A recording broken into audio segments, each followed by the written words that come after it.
là ba Epson L3210 của tôi video skip panel đi bạc nhá còn mà tôi chữ render của video chữ skip panel document của scanner theo của camera đó habis scanner của video chữ copy double mà chữ scanner software của video skip panel của nó scanner software của start theo này video chữ Epson số i này sao mẹ habis di mana Epson theo mẹ di mana scan Epson scan 2 ဆိုပြီးတော့တွေ့လိမ့်မယ်အဲ့ဒီကောင်လေးကိုနေမယ်ဟုတ်ပြီဒါဆိုရင်ကောင်လေးပွင့်လာပြီဆိုရင်ဒီမှာကျွန်တော်ရွေးပေးရပဲเนาะဟုတ်ပြီဒီမှာ document site နေရာမှာကျွန်တော် A4 ကိုရွေးပေးမယ်ပြီးတော့ color ဒီမှာ image type နေရာမှာ color လို့ပြင်နေလိမ့်မယ်เนาะဟုတ်ပြီကျွန်တော် black and white ကိုရွေးပေးမယ်ပြီးတော့ resolution က200 dpi အဲ့တော့ကျွန်တော်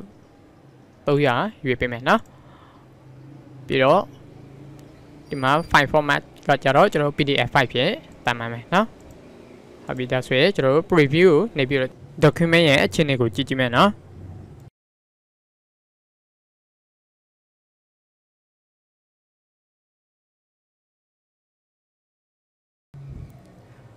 အခုဆိုရင်ကျွန်တော်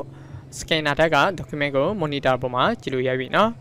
ဟုတ်ပြီအားလုံးဆင်ပြေပြီဆိုရင်ကျွန်တော်တို့ scanner cloud လေးကိုနေပြီးတော့ scan ဖန်လိုက်ရုပ်ပဲเนาะ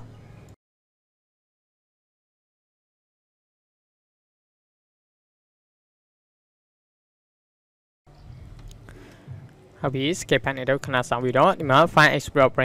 ဝင်လာပြီဆိုရင်ကျွန်တော်ဒီမှာ PDF file လေးကိုတွေ့ပြီเนาะအဲ့ဒါကိုဖွင့်ပြီးတော့ကြည့်လို့ရပြီ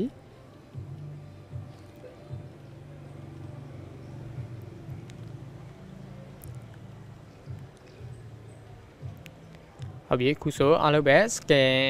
လွယ်လွယ်ကူကူနဲ့ဖန်လို့ရပြီဒီမှာနဲ့เนาะ